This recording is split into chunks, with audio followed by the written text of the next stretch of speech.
Hello विद्यार्थी मित्रांनो, science forum coaching अकॅडमीमध्ये आपले सर्वांचे स्वागत आहे।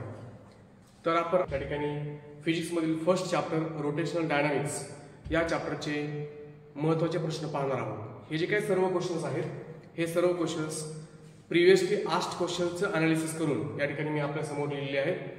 तर हे सर्व क्वेश्चन्स तर आपण डिस्कस करणारच आहोत। तसेच पुस्तकामध्ये काही जे काही छोटे मोठे पॉइंट्स आहेत, एक एक मार्कासाठी विचारले जाणारे, तेही पॉइंट मी आपल्या समोर त्या ठिकाणी डिस्कस करणार आहे। तर आपण सर्वांनी एक काम करायचंय, फिजिक्स विषयाचं टेक्स्ट बुक घ्यायचंय आणि त्या टेक्स्ट बुकमध्ये मी जे काही पॉइंट्स तुम्हाला सांगेल ते पॉइंट्स तुम्ही त्या ठिकाणी मार्क करून घ्यायचे आहेत। ओके, हे सगळे पॉइंट्स आपण डिस्कशन झाल्याच्या नंतर यापैकी जास्तीत जास्त कोणते पॉइंट्स विचारले गेलेले आहेत तेही आपण या ठिकाणी डिस्कस करूया। फिजिक्स या विषयामध्ये पेज नंबर 1 वरती रोटेशनल डायनामिक्स या चॅप्टरची सुरुवात आहे आणि अगदी फर्स्ट पेज वरती त्यांनी आपल्याला युनिफॉर्म सर्क्युलर मोशन आणि नॉन युनिफॉर्म सर्क्युलर मोशन असे 2 पॉइंट दिले आहेत। एक तुम्ही जस्ट फक्त यूसीएमची डेफिनेशन वाचू शकता आणि त्याचे फीचर्स वगैरे रीड करून घ्या, ठीक आहे। जरी तुम्हाला पेपरला पडलं तर आतापर्यंत कोणते प्रश्न पडलेले आहेत, define UCM, okay, what is the value of tangential acceleration in UCM, असे बेसिक पॉइंट त्या ठिकाणी पडलेले आहेत। जस्ट फक्त रीड करा, ठीक आहे। ओके, त्यानंतर मुलांनो पेज नंबर 2 वरती या सेंट्रिपेटल फोर्स आणि सेंट्रिफ्युगल फोर्स मधला डिफरन्स तुम्हाला परफेक्ट करायचा आहे।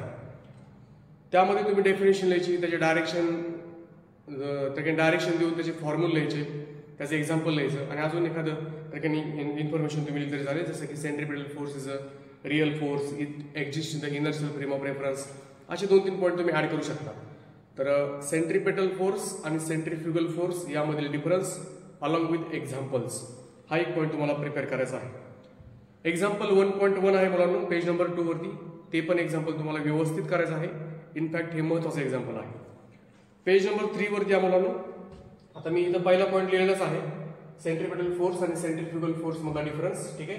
पेज नंबर 3 वरती vehicle along the horizontal circular road, so the expression of maximum velocity, okay, of a vehicle, okay, along the horizontal circular road, असा प्रश्न त्या ठिकाणी आपल्याला पेपरला पडू शकतो। म्हणजेच V maximum is equal to √μrg हा प्रश्न पेपरला त्या ठिकाणी 2 मार्कला थेअरी किंवा एक्सप्रेशन त्या ठिकाणी विचारलं जातं, प्लस त्याच्यावरती तुम्हाला मल्टिपल चॉईस क्वेश्चन्स देखील विचारले जाऊ शकतात किंवा न्यूमेरिकल। म्हणजे फॉर्म्युला अगदी सिंपल आहे, व्ही मॅक्सिमम देतील, आर देतील, जीची व्हॅल्यू आपल्याला माहित आहे, म्यू काढायला सांगतील किंवा मॅक्सिमम स्पीड काढायला सांगतील, तर सिंपल असा हा फॉर्म्युला आहे, महत्त्वाचा फॉर्म्युला आहे, तोही तुम्ही पुस्तकामध्ये मार्क करून घ्या, ठीक आहे। तर पेज नंबर 4 वरती वेल ऑफ डेथ हा एक पॉइंट आहे, त्याचं मिनिमम स्पीड तो फॉर्म्युला तुम्ही व्यवस्थित करायचा आहे।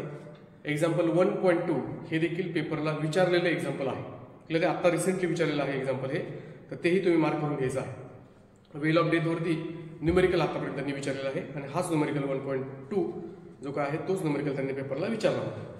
त्यानंतर मला अँगल ऑफ बँकिंग म्हणजे काय, त्याचप्रमाणे मॅक्सिमम स्पीडचं एक्सप्रेशन, मिनिमम स्पीडचं एक्सप्रेशन हे पेपरला विचारलं जाऊ शकतं, किंवा आपल्याला ते समजा असं पण विचारलं जाऊ शकतं, काय विचारू शकतात की अँगल ऑफ बँकिंग वरती आहे मॅक्सिमम स्पीडसाठी फॉर्म्युला काय, त्याचप्रमाणे डिफरंट फोर्सेस कोणते ऍक्ट होतात त्या कंडिशनमध्ये, तेही ते आपल्याला अलॉंग विथ डायरेक्शन्स विचारू शकतात, ठीक आहे। तर हे पॉईंट तुमच्या सर्वांनी लक्षात आले का, हे सर्वांनी मार्क करून घ्या, ठीक आहे। त्यानंतर कोनिकल पेंडुलमवरती सिलेबस चेंज झाल्यापासून क्वेश्चन त्यांनी विचारलेला नाहीये, परंतु जो काही जुना सिलेबस होता त्यामध्ये हा कन्सिस्टंटली क्वेश्चन विचारला जात होता, त्यामुळे तुम्ही सुद्धा कोनिकल पेंडुलममध्ये टाइम फेअरचं एक्सप्रेशन व्यवस्थित प्रिपेअर करायचं आहे। नंतर आहे मुलांनो, ठीक आहे, तर पेज नंबर 7 वरती कोनिकल पेंडुलम आहे। पेज नंबर 9 वरती जे काही 2 न्यूमेरिकल्स आहेत ते न्यूमेरिकल्स तुम्ही प्रिपेअर करायचे असतील तर करा किंवा नाही केले तरी चालतील। पेज नंबर 10 वरती या, पेज नंबर 10 वरती व्हर्टिकल सर्क्युलर मोशन हा एक पार्ट आहे। व्हर्टिकल सर्क्युलर मोशन मध्ये values of critical speeds at different points हा प्रश्न पडतो। Expressions of speeds at different points, expressions of tension at different point हा एक महत्त्वाचा प्रश्न आहे। आता जस्ट म्हणजे फेब्रुवारी 23 ला हा क्वेश्चन 4 मार्क्सला विचारला होता, क्लिअर आहे। तर त्यानुसार तुम्ही प्रिपरेशन करा। ऑक्टोबर 14 ला विचारलेला आहे, फेब्रुवारी 23 ला विचारलेला आहे क्वेश्चन हा, ठीक आहे। त्यानंतर मुलांनो पेज नंबर तुम्ही 13 वर या, कायनेटिक एनर्जी ऑफ रोटेशन हा पुढचा पॉईंट असेल। कायनेटिक एनर्जी ऑफ रोटेशन हाही तुम्हाला व्यवस्थित प्रिपेअर करायचा आहे। खूप वेळा विचारलेला पॉईंट आहे. त्यानंतर मोमेंट ऑफ इनर्शियाची डेफिनेशन, त्याचं SI युनिट, त्याचं डायमेन्शन. त्यानंतर तुम्हाला फ्रिक्वेंटली विचारला जाणारा प्रश्न म्हणजे कन्झर्वेशन ऑफ अँग्युलर मोमेंटम. हाही तुम्हाला पॉईंट मार्क करून ठेवायचा आहे. प्रिपरेशन व्यवस्थित करायचं आहे. अत्यंत सिंपल क्वेश्चन आहे. एक्सप्रेशन ऑफ अ टॉर्क हाही पॉईंट तुम्हाला व्यवस्थित करायचा आहे. पॅरलल ऍक्सेस आणि परपेंडिक्युलर ऍक्सेस थेरम हा पण पॉईंट तुम्हाला व्यवस्थित करायचा आहे. तर हे जे काही फ्रिक्वेंटली विचारले जाणारे क्वेश्चन्स आहेत हे क्वेश्चन्स तुम्हाला या ठिकाणी फळ्यावरती लिहून दिलेले आहे. नंतर आहे कायनेटिक एनर्जी ऑफ रोलिंग. एवढं जे काही आपण फळ्यावरती लिहिलेलं आहे हे मोस्ट इम्पॉर्टंट पॉईंट्स आहेत. यामध्ये kinetic energy of rotating body, expression of torque, conservation of angular momentum, kinetic energy of rolling हे असे काही पॉईंट्स तुम्ही चांगल्या पद्धतीने प्रिपेअर करू शकता. मोमेंट ऑफ इनर्शिया म्हणजे काय, त्याचं SI युनिट काय, त्याचं डायमेन्शन काय. त्याचप्रमाणे VCM म्हणजे व्हर्टिकल सर्क्युलर मोशनमध्ये expression of speed at a different points, त्याचप्रमाणे टेन्शन्स ॲट डिफरंट पॉईंट्स ते पण करू शकता. V मॅक्सिमम हा एक पॉईंट तुम्ही करा व्यवस्थित. ओके, तर हे तुम्हाला मी बऱ्यापैकी पॉईंट ठिकाणी डिस्कस केलेले आहेत. आता एक काम करा सर्वांनी, पेज नंबर 12 वरती असणारा जो काही एक्झाम्पल 1.6 आहे हा क्वेश्चन तुम्ही नाही केला तरी चालेल. ठीक आहे, लेंथी क्वेश्चन आहे त्यामुळं शक्यतो हा क्वेश्चन पडणार नाही. त्यानंतर मुलांनो पेज नंबर 16 वरती या. एक्झाम्पल 1.7 हे पण महत्वाचं आहे.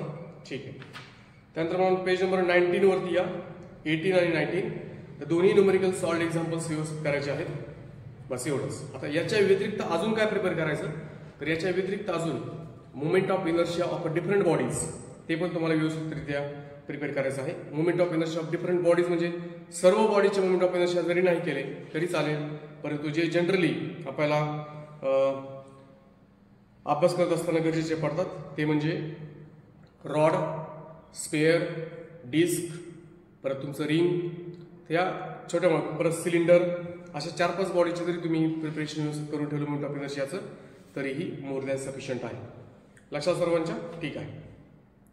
यानंतर मुलांना पेज नंबर त्या ठिकाणी 25 वरती न्यूमेरिकल्स दिलेले आहेत, परंतु बोर्ड एक्झामच्या प्रिपरेशनसाठी इतके लेंदी न्यूमेरिकल्स जनरली या चॅप्टरवरती पडत नाहीत. सिलेबस चेंज झाल्यापासून जे काही न्यूमेरिकल्स पडलेले आहेत ते न्यूमेरिकल्स अत्यंत इझी या चॅप्टरवरती पडलेले आहेत. ठीक आहे, फार तर फार त्या न्यूमेरिकलची जी काही लिस्ट आहे म्हणजे प्रिव्हियस इयरचे जे काही न्यूमेरिकल्स विचारलेले आहेत त्यांची लिस्ट मी तुम्हाला व्हिडिओच्या शेवटी देईलच. ठीक आहे, तर आपण सर्वांनी एक काम करा, याचं पूर्णपणे प्रॉपर एक स्क्रीनशॉट काढून घ्या आणि मी जे काही पॉईंट्स तुम्हाला डिस्कस केलेत ते अगदी व्यवस्थितरित्या प्रिपरेशन करा. या चॅप्टरमध्ये आपण 13 पॉईंट्स डिस्कस केलेले आहेत अलॉंग विथ दी न्यूमेरिकल्स. तर मला वाटतं आपण या ठिकाणी थांबूया. धन्यवाद.